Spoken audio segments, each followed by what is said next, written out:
Amadeo Enrique, es un placer contar con tu colaboración en este proyecto para hablar sobre las relaciones económicas entre España y Reino Unido. Quisiera empezar por preguntarte sobre cómo han evolucionado las relaciones económicas bilaterales después de la salida del Reino Unido de la Unión Europea y si crees que se pueden apreciar ya algunos efectos debido al Brexit. Bueno, la verdad es que el Brexit se puede decir que es un proceso de largo plazo, ¿no? Entonces hay efectos que son perceptibles desde el primer día. Hay otros que se van manifestando al cabo de unos meses y hay efectos que se van a manifestar a largo plazo. Al mismo tiempo hay problemas que se corrigen, digamos, porque son costes de ajuste de agentes económicos que no estaban preparados para los cambios, que al final se han producido de una forma un poco brusca, y otros que realmente nunca se van a poder solucionar a menos que se cambien las condiciones estructurales. Podemos decir que con carácter general se han reducido los flujos de comercio bilateral, se han visto proporcionalmente más afectados los flujos del Reino Unido hacia la Unión Europea, pero en general se ha percibido primero que han caído las exportaciones y las importaciones, segundo que en general las pequeñas y medianas empresas, como suele ocurrir siempre en estos casos, han sido los más perjudicados del cambio de escenario, ¿no? Ha habido algunas, digamos, problemas de ajustes en frontera, despiste respecto a la documentación, desconocimiento sobre la regulación aplicable. Algunos, pues eso se irán corrigiendo poco a poco. Otros, por el contrario, tienen que ver con la esencia del acuerdo que se ha firmado. Es decir, por ejemplo, los problemas derivados de las reglas de origen, que son muy frecuentes, se deben fundamentalmente a que se ha firmado un acuerdo de libre comercio básico.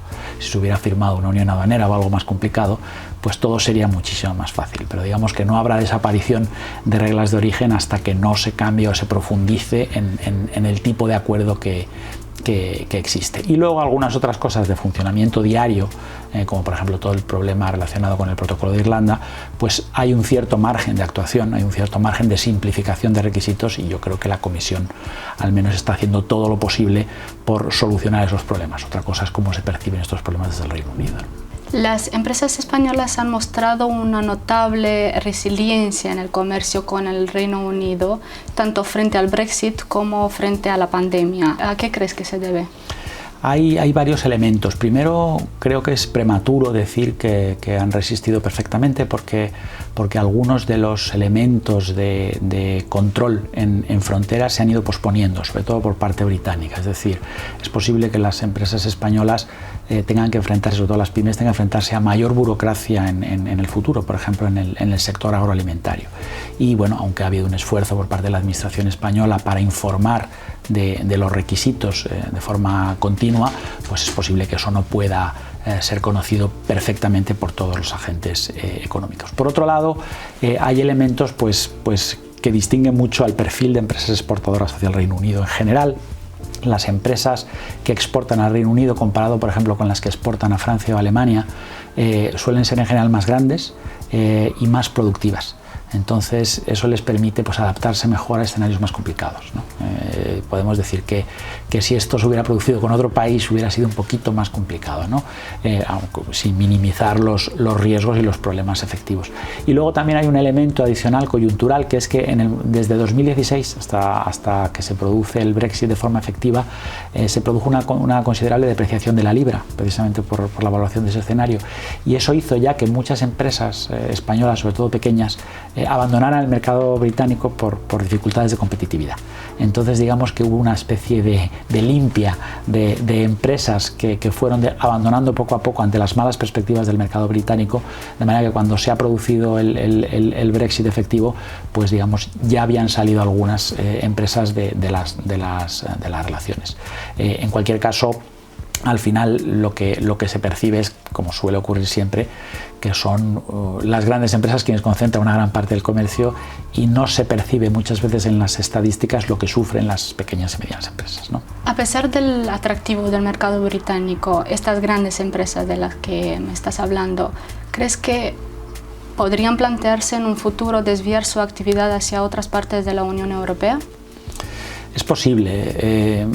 Probablemente hay dos grandes bloques de empresas relacionadas con el Reino Unido que están muy integradas en las cadenas de valor. La primera es el sector del automóvil y la segunda es el sector químico y farmacéutico, ¿no? Esos son, digamos, grandes flujos de comercio entre el Reino Unido y España, bilaterales en ambos sentidos, en dos sectores que participan muy activamente en el flujo de componentes, ¿no? Si hay que imaginarse pues, que 1 millón de componentes de automóvil cruzan diariamente el Canal de la Mancha, pues una parte importante son españolas, ¿no?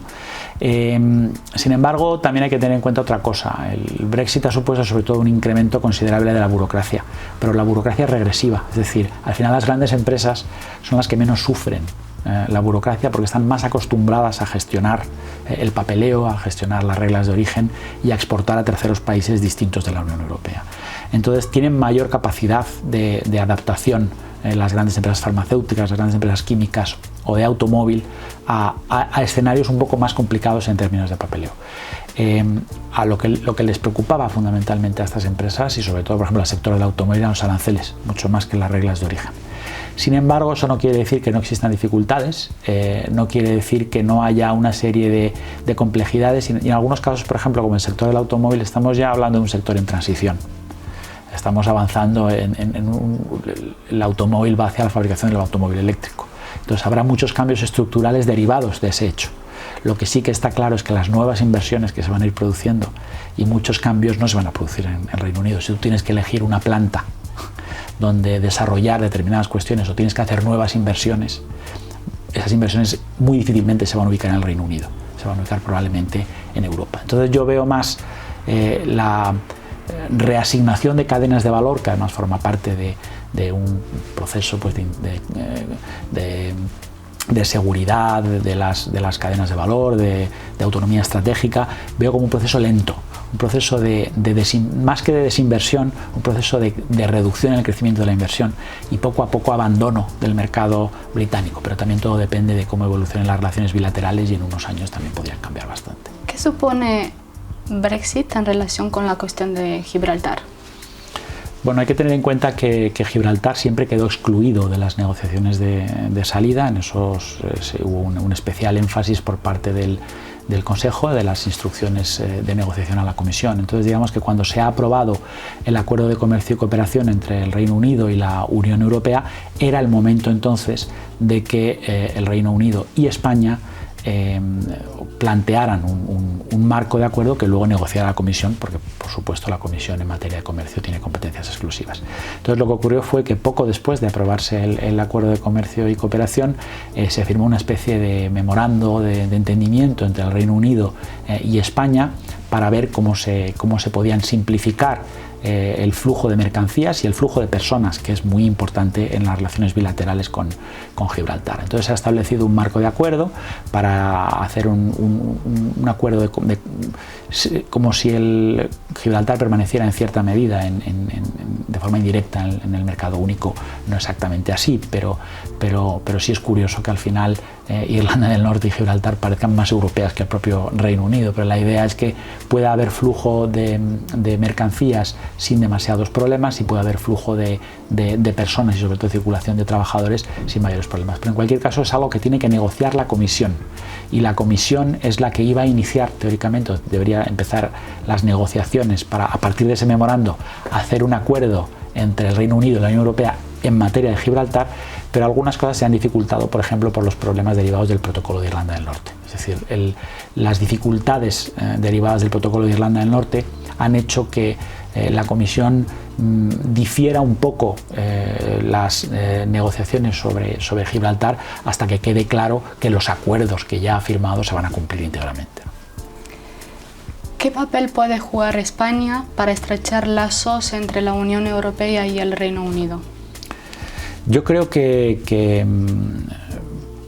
España tiene un elemento diferencial que le permite tener una buena relación con el Reino Unido, ¿no? Que se deriva de varias cuestiones, aunque históricamente podría decir que podría tener una relación como puede ser con Francia. Sin embargo, la relación del Reino Unido y España es bastante mejor que la relación entre el Reino Unido y Francia. Entonces, actúa como un intermediario honesto, digamos, en las relaciones entre la Unión Europea y generales de la Unión Europea y el Reino Unido, y además la enorme presencia de españoles en el Reino Unido y de británicos en España hace que exista un conocimiento personal que facilite mucho las relaciones. Yo creo que España, para quien el Reino Unido es un socio fundamental, no solo en términos de comercio, sino también en términos de inversión, no lo olvidemos, y de servicios que están muy presentes y que son más importantes incluso que los propios bienes.